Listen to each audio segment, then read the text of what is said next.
Lumakas pa nga po ang bagyong Christine na isa ng tropical storm at huling namataan 335 km silangan ng Virac, Catanduanes. Taglay nito ang lakas ng hangin aabot sa 65 km per hour at bugsong papalo sa 80 km per hour.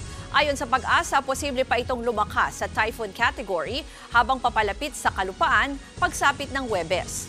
Sa ngayon, nakataas na ang signal number 2 sa Catanduanes.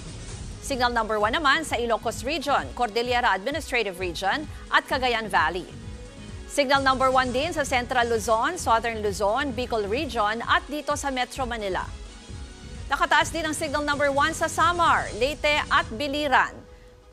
Maging ang Dinagat Islands, Surigao del Norte, Siargao at Bukas Grande Group of Islands. Mga kapatid, ako po si Ruth Cabal. Maging maalam at may pakialam sa mga may init at rumaratsadang balita sa Frontline Express. Para maging updated sa balitaan, mag-subscribe lang sa social media pages ng News 5.